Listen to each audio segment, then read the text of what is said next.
In the name of Allah, the most compassionate, the most merciful, and may the peace and blessings of Allah be upon His last and beloved Messenger Muhammad, and may the peace and blessings of Allah be upon you all.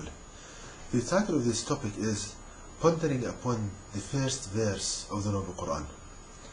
Now, the first verse in the last revelation of Allah God to people, the Quran, is the following: in the name of Allah, the most compassionate, the most merciful.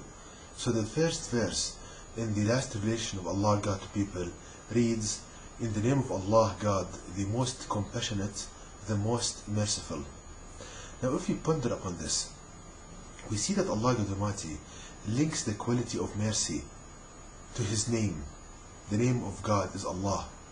So we see there is strong emphasis on linking the quality of mercy to His name. Now what's the reason for this?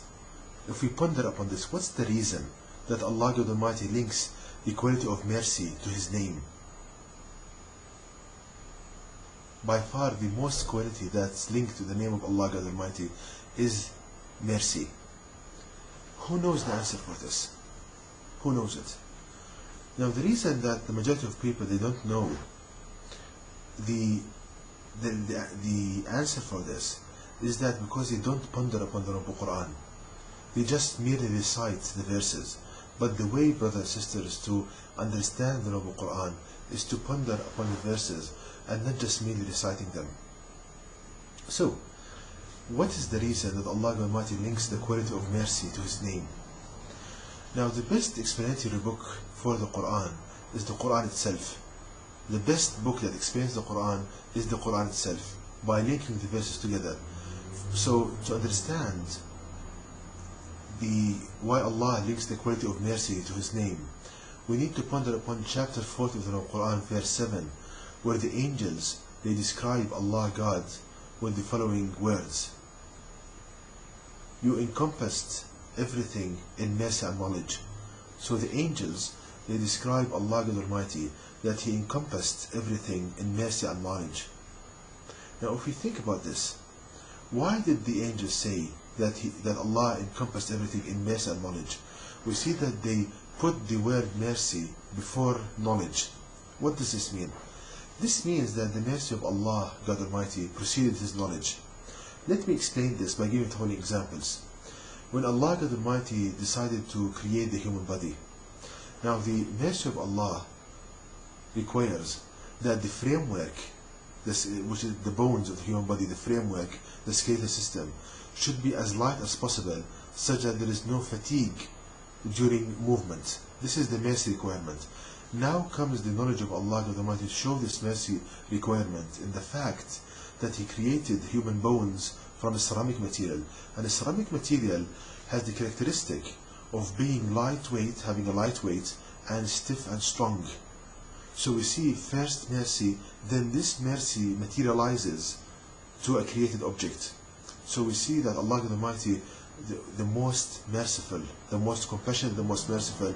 We see the reason, now we start to see the reason why the first verse of the Noble Quran reads, in the name of Allah, the most compassionate, the most merciful.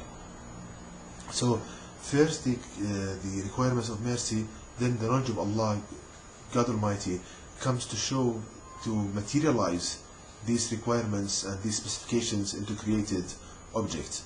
Another example from the human body, your joints. If you think about your joints, now when Allah decided to create the joints in the human body, the mercy requires that there is no pain during movement or during flexing your joints. Now comes the knowledge of Allah God Almighty to show this mercy requirement. If you look at your joints, you see ridges, you see folds in the skin. Now these folds, they produce, they facilitate for an extra material of skin there. So this extra material of skin, when you flex your joints, there is no excessive stretching in the skin at the joints, and thus no pain. So you see how the mercy of Allah Almighty is translated into a created object. A third example also from the human body, your teeth. Now when Allah created the teeth, the mercy requires that your teeth, that your chewing system, your masticating system, should chew food with minimum amount of effort. So now the knowledge of Allah comes to show this mercy requirement in the fact that if you look at the teeth, they are pointy at the end. It's like a knife effect. So this small area produces larger stress when it impacts the piece of food, and thus the food breaks with minimum effort from your muscles.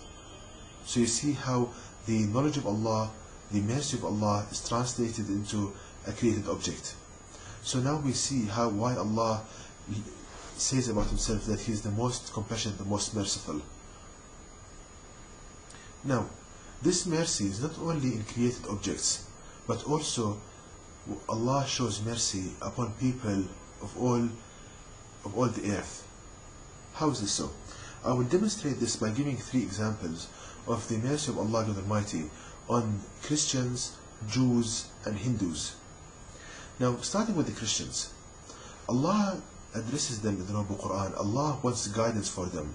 Allah God Almighty wants guidance for the Christians to come into His straight path, to follow the guidance of the Noble Quran. So Allah wants to guide them. And in order to do that, Allah shows them the error of their ways, to amend their ways and to rectify their ways. Now, Allah gives arguments in the Noble Quran, logical, historical, scientific arguments, to bring the Christians to the true path. For example, Allah states in the Noble Quran regarding Jesus, peace upon him, and his mother Mary, peace upon her. Allah states in the Noble Quran in clear terms that they used to eat food. Jesus, peace upon him, used to eat food. What we can learn from this? Now, since Jesus used to eat food, then he was relying on food to stay alive. So this is human qualities. They are not divine qualities. They are not godly qualities. The qualities of God, that He feeds but is not fed. He's not fed. So we see here that Allah shows this logical and historical, because it's historically proven that Jesus, peace upon him, used to eat food, and his mother Mary used to eat food. So how can they be gods? Or how can Jesus be a son of God if he eats food to stay alive? It's illogical. It's illogical that God eats food to stay alive, or a son of God, or something with godly qualities. It is illogical. So this is a beautiful example, beautiful proof that Jesus, peace upon him, was a messenger of God. He was a human 100%, nothing more. He was not God, he was not the Son of God. Now, when I say this, the Christian who is listening, immediately he hears ideas in his mind. He hears thoughts in his mind, telling him arguments after arguments to nullify what I said. He hears in his mind something telling him arguments after arguments to counter what I said. Now, Allah also explains in the Quran the source of this. Allah states, and we can deduce from the Quran, that the Christians, in their belief that Jesus is God, Son of God, they are following Satan, the devil. Now, when I say this, we need to understand that Satan, as I showed in many lectures of mine, he affects us by matching his voice to the one we think with, and he whispers ideas in our mind. So each of us has a companion devil, has a devil that he whispers to us with a voice matching the one we think with. And Satan invented this lie that Jesus is God or a Son of God. He invented this. Why? And he whispered with this lie to the Christians and to the scholars of the Christians, those who wrote the Bible. So he whispered them with these ideas. Why? Allah tells us a why in the Noble Quran. In chapter 2, verse 169, where Allah states, He, i.e. Satan, commands you what is harmful, sinful, and to say about Allah what you have no knowledge of. So we see that the aim of Satan is that to cause harm for people, to hurt themselves and others, to cause lust and prevent sexual ideas, and to cause a person to say about Allah what he has no knowledge of. These are the objectives of Satan. Now, by inventing this lie and whispering to the Christians and to the scholars of the Christians that Jesus is God or the Son of God, Satan wants to achieve these goals. How? Because when a Christian believes that Jesus paid for all of his sins, then actually there is no real deterrent to stop the Christian of doing bad deeds. Really. Let's be honest. If a Christian can do whatever he wants, if a person can commit a crime, and just by believing that Jesus paid for all of his sins, he will go to heaven, then actually there's no real deterrent, there's no real stopping that person. There's no real reason for stopping that person from doing bad deeds. And we can see that in Christian nations, there is a lot of increase in harm, hurting oneself and others by committing suicide, by crimes. There is a lot of increase in lustful and perverted sexual acts, and there is a lot of increase of people saying about Allah what they have no knowledge of, saying about God, Allah, God Almighty, what they have no knowledge of. So their experiments, the situation with the Christian nations, that there is an increase in harm, lust and blasphemy. And Allah states in the Quran that the objectives of Satan is to cause harm, lust and blasphemy. So put one and one together, you can get the answer that Satan invented this lie to remove the fear of a person of committing sinful acts and bad deeds. So you see that this is truth. And Allah shows this to bring Christians to the path of Allah God Almighty, and to make them Muslims, and to follow the guidance of the Quran, the last revelation of Allah God to people. Allah wants their guidance and does not want their torment. Another example with the Jews. Now Allah stated in the Quran that Allah honored and favored the Jews above the nations. But this honor was linked to a condition. The condition is that the Jews, they must deliver the guidance of Allah God to people. That was the condition. So this honor, the status, was conditional. Now, the Jews, they stopped calling people to Allah God Almighty. They did not do this job. So this honor was removed. Now Satan invented a lie to the Jews, telling them that you are favored above all people with no condition attached. No condition attached, you are favored. And thus, Satan whispered to the Jews and to the scholars of the Jews that since you are favored, then you are always on the right. So if you kill people, you do whatever you want, whatever you want to do to people, then you are correct, and you are favored, and you are the chosen people. So you can't do no wrong. You cannot do anything wrong. So Satan, the aim of Satan in this is to cause the Jews to do harm, to hurt others and themselves, to lust and perverse sexual ideas, and to blaspheme.